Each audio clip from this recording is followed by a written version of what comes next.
வணக்கம் நண்பர்கள்.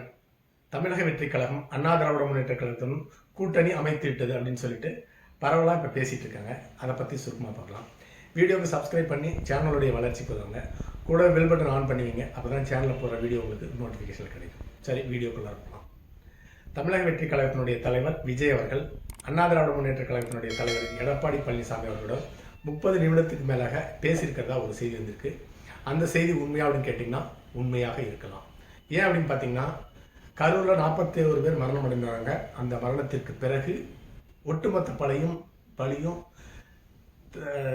தமிழக வெற்றி கழகத்தினுடைய தலையில், அதாவது விஜயனுடைய தலையில் சுமத்தப்பட்டது திராவிட முன்னேற்ற கழகத்தால். அந்த சமயத்தில் அந்த இடத்துக்கு போன எதிர்க்கட்சி தலைவர் எடப்பாடி பழனிசாமி அவர்கள் பாதிக்கப்பட்டவர்களை பார்த்துட்டு வெளியே வந்து இது ஒட்டுமொத்தமாக தமிழக வெற்றி கழகத்தினுடைய தலையில இந்த பழி சுமத்தப்பட்டிருக்கிறது. ஆனால் தமிழக அரசு திட்டமிட்டு இந்த கூட்டத்தில் சரி செய்திருக்கிறதுன்னு சொல்லிட்டு முதலாக தமிழக மக்களுக்கும் தமிழக ஊடகங்களுக்கும் வெளிச்சம் போட்டு தன்னுடைய திசையை, அந்த திராவிட முன்னேற்ற கழகம் சுமத்திய பழியை திசை திருப்பியவர் எடப்பாடி பழனிசாமி அவர்கள்.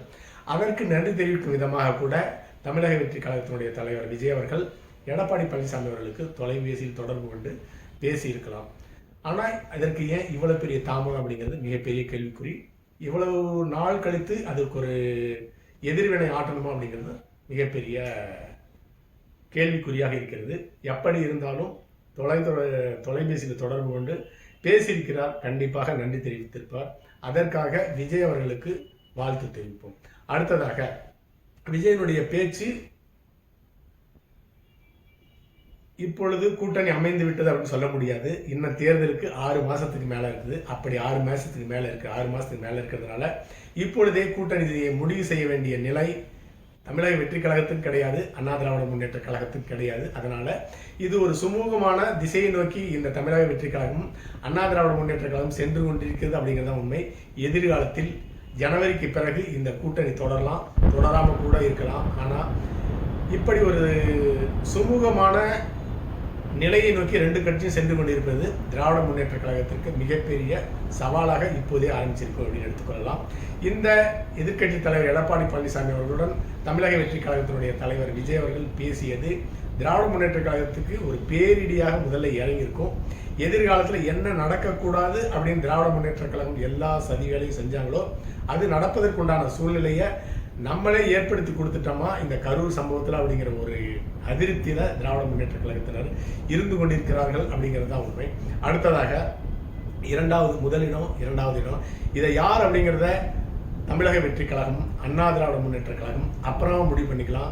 2 பேருக்குமே ஒரு முக்கிய எதிரியாக இருக்கின்ற திராவிட முன்னேற்ற கழகத்தை தமிழக வெற்றி கழகமும் அண்ணா திராவிட முன்னேற்ற கழகம் கூட்டணி வைத்து 2026 தேர்தலை சந்தித்த பிறகு திமுகவை அப்புறமா பேசிக்கலாம் அப்படின்னு கூட இவங்க முடிவு செஞ்சிருக்கலாம். அதனுடைய ஒரு நீட்சி தான் இந்த விஜய் எடப்பாடி அவர்களுடைய 30 நிமிட பேச்சு என்று எடுத்துக்கொள்ள வேண்டும். அடுத்ததாக தமிழக வெற்றி கழகத்தை எடப்பாடி பழனிசாமி அவர்கள் காப்பாற்றிருக்கிறார் அப்படின்னு தான் சொல்ல வேண்டும். ஏன்னு கேட்டீங்கன்னா, கரூர் சம்பவத்தில் 41 அப்பாவிகள் மரணம் அடைந்திருக்காங்க. அதற்கு காரணம் தமிழக வெற்றி கழகத்தினுடைய விஜயனுடைய தேர்தல் பிரச்சார கூட்டம் நடைபெற்றதுல அந்த கூட்டத்தில் தான் அந்த 41 அப்பாவிகள் மரணம் அடைந்திருக்கிறார்கள். ஒட்டுமொத்த பழியும் திராவிட முன்னேற்ற கழகம் விஜயனுடைய தலைவர் சுமத்திட்டாங்க. இந்த ஒட்டுமொத்த மரணத்திற்கும் இந்த அப்பாவிகள் மரணத்திற்கு காரணம் விஜய் அவர்கள் தான் அப்படின்னு ஒட்டுமொத்தமாக பழியை சுமத்திட்டாங்க. அப்படிப்பட்ட நேரத்தில் அந்த இடத்திற்கு பாதிக்கப்பட்ட மக்களை சென்று சந்தித்த எதிர்க்கட்சி தலைவர் எடப்பாடி பழனிசாமி அவர்கள் வெளியே வந்து இந்த ஒட்டுமொத்த மரணத்திற்கு காரணம் ஆளும் திராவிட முன்னேற்ற கழக அரசு, அவங்க தான் வேண்டுமென்றே திட்டமிட்டு ஏராளமான சதிகளை செய்து இந்த 41 பேர் மரணத்திற்கு காரணமாகி இருக்கிறார் அப்படின்னு சொல்லிட்டு தமிழக வெற்றி கழகத்தை காப்பாற்றி இருக்கிறார் அப்படின்னு தான் நம்ம எடுத்துக்கொள்ள வேண்டும். ஏன்னு கேட்டிங்கன்னா, இந்த கரூர் சம்பவத்திற்கு பிறகு ஒட்டுமொத்தமாக தமிழக வெற்றி கழகத்தை அழிச்சிடணும் அப்படிங்கிற ஒரு முனைப்பில் தான் எல்லா திசையிலும் இருந்து இந்த தாக்குதல் நடந்து கொண்டிருக்கிறது. அந்த நேரத்தில் எதிர்க்கட்சி தலைவர் எடப்பாடி பழனிசாமி அவர்கள் தலையிட்டு தமிழக வெற்றி கழகத்தை காப்பாற்றி இருக்கின்றார். அப்படி இல்லைனா நிச்சயமாக இன்னும் ஏராளமான சவால்களை சந்திக்க வேண்டியிருக்கும். அதையெல்லாம் ஒரே ஒரு அஸ்திரத்தை செலுத்தி தடுத்து நிறுத்தியவர் எதிர்க்கட்சி தலைவர் எடப்பாடி பழனிசாமி அவர்கள். அடுத்ததாக விஜயனுடைய ஒரு மயான அமைதி. கரூர் சம்பவத்தில் 41 பேர் மரணம் அடைந்துட்டாங்க. அது விஜய்க்கு மிகப்பெரிய மன உளைச்சலை கொடுத்திருக்கும். உளவு ரீதியாக அவருக்கு மிகப்பெரிய தாழ்வு மனப்பான்மை கூட ஏற்படுத்திருக்கும். ஏன்னு கேட்டிங்கன்னா இப்படிப்பட்ட மோசமான எதிரிகளை விஜய் சந்தித்ததே கிடையாது. ஷூட்டிங்கில் இருப்பார், சக நடிகர்களோடு இருப்பார், சந்தோஷமான வாழ்க்கை, பணம் புகழ் எல்லாமே அனுபவிச்சிருந்த விஜய்க்கு துரோகம்னா என்ன, எதிரினா என்ன அப்படி இதுவரையிலும் பார்த்தது கிடையாது. அது சாதாரணமான ஒரு சம்பவத்தை அவர் பார்க்கல. 41 பேர் அவருடைய தேர்தல் பிரச்சார கூட்டத்தில் மரணமடைந்திருக்காங்க. ஒட்டுமொத்தமாக அவருடைய மனம் நம்ம தான் இவ்வளோ மிகப்பெரிய தவறு செஞ்சிட்டோமோ அப்படின்னு பாதிச்சிருக்கு. அதனால தான் அந்த இடத்தை விட்டு வெளியே வரலை. ஏன் அப்படின்னு கேட்டிங்கன்னா அந்த சூழ்நிலையை விட்டு வெளியே வராமல் வீட்டுக்குள்ளே முடங்கியிருக்கிறாரு. ஏன்னா இதற்கு முன் இப்படிப்பட்ட சந்தர்ப்பங்களை சூழ்நிலையை அவர் சந்தித்தது கிடையாது. அவர் ஒரு சூப்பர் ஸ்டார், அவ்வளோதான். அவர் ஒரு அரசியல்வாதி கிடையாது. அரசியல்வாதியாக இருந்தால் 41 பேரை கொலையும் செஞ்சுட்டு அந்த பழியை எதிரி மேலே போடுறவங்க தான் அரசியல்வாதிகளுடைய பணி, அரசியல்வாதிகளுடைய துரோகம். அப்படிப்பட்ட வேலையை செய்ய விஜய்க்கு தெரியாது தான் வீட்டிலேயே முடங்கி கிடைக்கின்றார். ஆனால் தப்பு செஞ்சவங்களே விஜய் மீது பழியை தூக்கி போட்டிருக்கும் பொழுது விஜய் எந்த தவறுமே செய்யவில்லை. தான் தவறு செய்யலை அப்படிங்கிறத தைரியமாக வெளிவந்து சொல்லுவதற்கு விஜயை எதை தடுக்கிறதுன்னு தெரியவில்லை. அப்படிப்பட்ட ஒரு மோசமான நிலையில்தான் விஜய் அவர்கள் இருக்கின்றார். விஜயனுடைய மனநிலை மட்டுமல்ல, அவருடைய செயல்பாடுகள் அப்படிதான் இருக்குது. அடுத்ததாக விஜய் அரசியல்வாதியாக தகுதியுடையாரான்னு கேட்டிங்கன்னா கண்டிப்பாக கிடையாது. விஜய் 2ஆம் கட்ட தலைவர்கள், ஆலோசகர்கள்னு சொல்லிட்டு ஏராளமான பேரை வச்சிருந்தாலும் அந்த கட்சி ஒரு கட்டமைப்பான கட்சியாக இன்னும் இருக்கல. 1.5 வருஷம் ஆகுது. கொஞ்சம் கொஞ்சமாக மாவட்ட அளவில் இன்னும் நிறைய வேலைகளை செஞ்சு 2ஆம் கட்ட தலைவரை 3ஆம் கட்ட தலைவரை நிறுத்தி வச்சிருக்கணும். அப்படி செய்யாதது காரணம் தான் 41 பேர் மரணமடைந்த பிறகு காவல்துறை தவறாக அவருக்கு உதாரணங்களை சுட்டி காட்டி தவறான தகவலை சொல்லி உடனடியாக இந்த இடத்துல போயிருங்க, இந்த இடத்த விட்டு போயிருங்க, மீண்டும் பாதிக்கப்பட்ட மக்களை வீட்டுக்கு சென்று சந்திச்சா உங்கள் மீது தாக்குதல் நடத்தப்படும், அடுத்ததாக ஏராளமான கலவரம் ஏற்படும், அதனால் உடனே வீட்டுக்கு போயிருன்னு சொல்லிட்டு அவரை திசை மாற்றி வீட்டுக்கு திருப்பி அனுப்பிச்சிட்டாங்க. அது மிகப்பெரிய தவறு. விஜய் அவர்கள் என்ன நடந்தாலும் பரவாயில்ல, இறந்தவர்களுடைய குடும்பத்தை சென்று சந்திப்பேன், அப்போவே உடனே பணம் 20 லட்சம் தரேன்னு சொல்லியிருந்தாரு. அந்த பணத்தை அப்போ தரனாலும் அப்புறமா வந்து கொடுத்துக்கலாம். பாதிக்கப்பட்ட மக்களை சென்று சந்தித்து ஆறுதல் கூறியிருந்தார். மிகச்சிறந்த அரசியல்வாதியாக அவர் இருந்திருப்பார். அவர் சூப்பர் ஸ்டார் நடிகர், அரசியல் தெரியவில்லை அப்படிங்கிறதுனால அந்த இடத்தை விட்டு வெளியேறிவிட்டார். அதை வச்சு ஆளும் திராவிட முன்னேற்ற கழகம் அவரை வைத்து சதி சூதாட்டத்தை ஆடிக்கொண்டிருக்கிறது.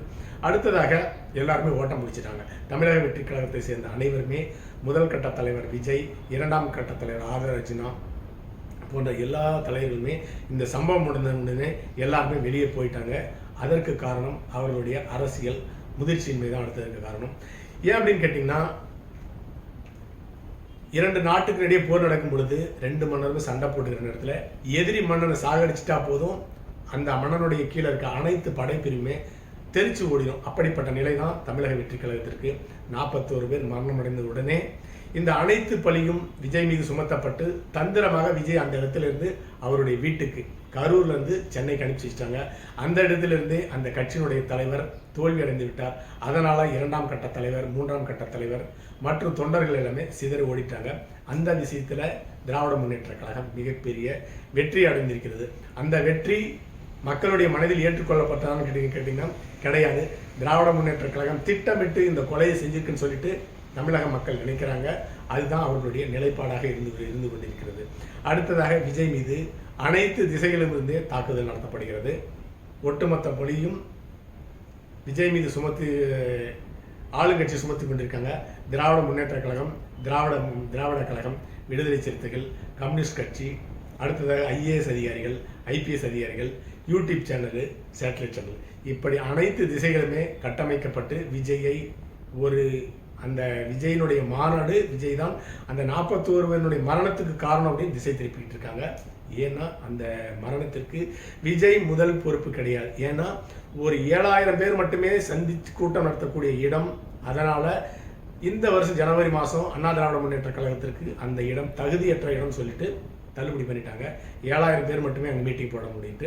அப்படிப்பட்ட இடத்துல 9 மாதம் கழிச்சு விஜய்க்கு அந்த இடம் ஒதுக்கப்பட்டிருக்கிறது. அதிலிருந்து திராவிட முன்னேற்ற கழகத்தினுடைய சதி வெளிப்படுகிறது. அடுத்ததாக அவ்வளோ பெரிய கூட்டம் இருட்டில் இருக்கும்போது 7 மணிக்கு கரண்ட் ஆஃப் பண்ணியிருக்காங்க. உடனே அப்படி ஆஃப் பண்ணுவாங்கன்னு தெரிஞ்சு ஜென்ரேட்டர் வச்சுருக்காங்க, அதையும் ஆஃப் பண்ணிட்டாங்க சதிகாரர்களை வைத்து. அதுக்கப்புறமா உள்ளார சதி நடந்திருக்கிறது. அதுதான் உண்மை. இப்படிப்பட்ட அனைத்து திசைகளிலுமிருந்து தாக்குதலை சந்தித்துக் கொண்டிருக்கிற விஜய் அவர்கள் நிலைகுனிஞ்சு போயிருக்கிறாரு.